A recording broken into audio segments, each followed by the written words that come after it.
Hello once again. You may recall about 3 months ago I posted a poem called The Painted Roundabout, and it was found at the end of one of my reflections. And I wrote it as a reaction to so-called Christian nationalism, which I see as the antithesis of the teachings of Christ. The former is about disunity. Christ is about unity. Anyway, after posting, I thought, I wonder if this could be made into a folk song. But having no musical ability whatsoever, I gave the project to somebody who has, which is my son Tobes. So please listen to his work. I'm really very pleased with it, and I hope you enjoy listening to it. So see you again.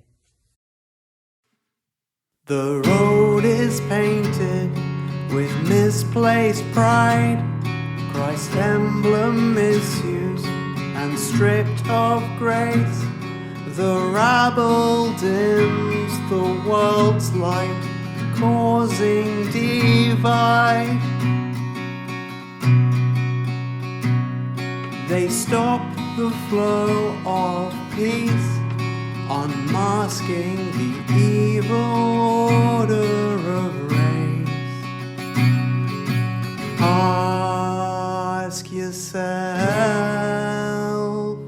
is Jesus' love so limited? The curry house's flag is tragic, forlorn. Neighborly love has been replaced with fright. The owner excuses the skin with which they were formed, and standard bearers wave cloth, displaying a twisted birthright. Ask yourself, is Jesus' love so limited? Is the cross too narrow to bridge the space between us? Albion's heart did not rightly beat with the empire's pounding drum. Its pulse is wonder, imagination, and a night king without horse or sword. Greatness does not come with the means to devour and overcome, but with words that embrace sweet notes and powerful chords. So you pierce Christ again, you MAGA clones who claim his name, defiling precious prose. You've killed the sacred poetry, but I know your kingdoms will fall, and again find someone other to blame. But for these scapegoats there are rooms to dwell, and they'll have their sacred day. Ask yourself, is Jesus' love so limited? Is the cross too narrow to bridge the space between us? Should I be a neighbor to only people who look and sound like me?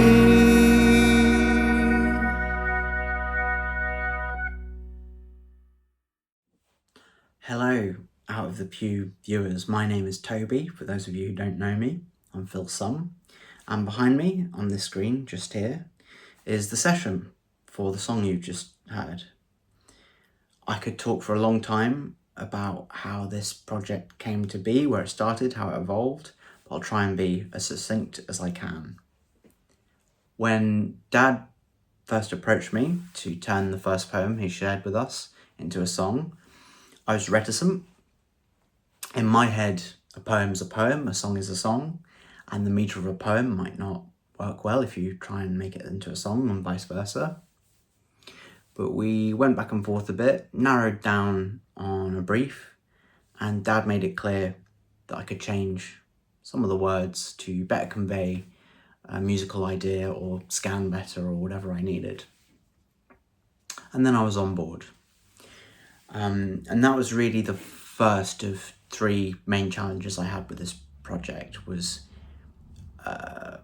making the poem into a set of lyrics whilst preserving the intention and integrity of the original poem, because the subject matter I think is important, and I wanted to give the original work the respect it deserves. The second challenge was that folk is not my first instinct when it comes to creating something musically. Dad gave me a few references. One of them was Martin Joseph, who is someone I had listened to him as a teenager, but not really since. So I went back, and it was quite fun listening to that material after over a decade, getting it back into my ears. I also listened to a bunch of much older folk from the British Isles, and also some more modern folk from over the pond, and used all of that as a starting point. I knew I wanted to have acoustic guitar and vocals be the centre point of the arrangement. So I was really keen to preserve the significance of them in the mix. That being said, inevitably, I was always going to add some more layers. I think if I'd have tried to do a mix that was just acoustic and vocals, I'd have felt a bit naked, and I would have really struggled to put something out I was happy with. Maybe that's me wanting to hide behind more layers. That's very much a possibility. It really is a simple track. There's only 10 layers. There's a basic left-right drum mix. There's a layer of bass, there's a layer of acoustic, a layer of vocals, a layer of Hammond organ, and then there are 3 electric guitar layers that come in just at the end to punctuate that last verse. Where I got that idea, the spark, was actually, it was a couple of things. Mainly, George Harrison does a fantastic slide guitar solo on the Beatles song All You Need Is Love, which I thought was very appropriate given the subject matter of the poem. And so I thought, what if I take some of that vocabulary he uses in that solo and harmonise it? So that's why there's 3 layers, so they're all working together. And I was trying to get it to sound all like one instrument, to try and imitate a pedal steel.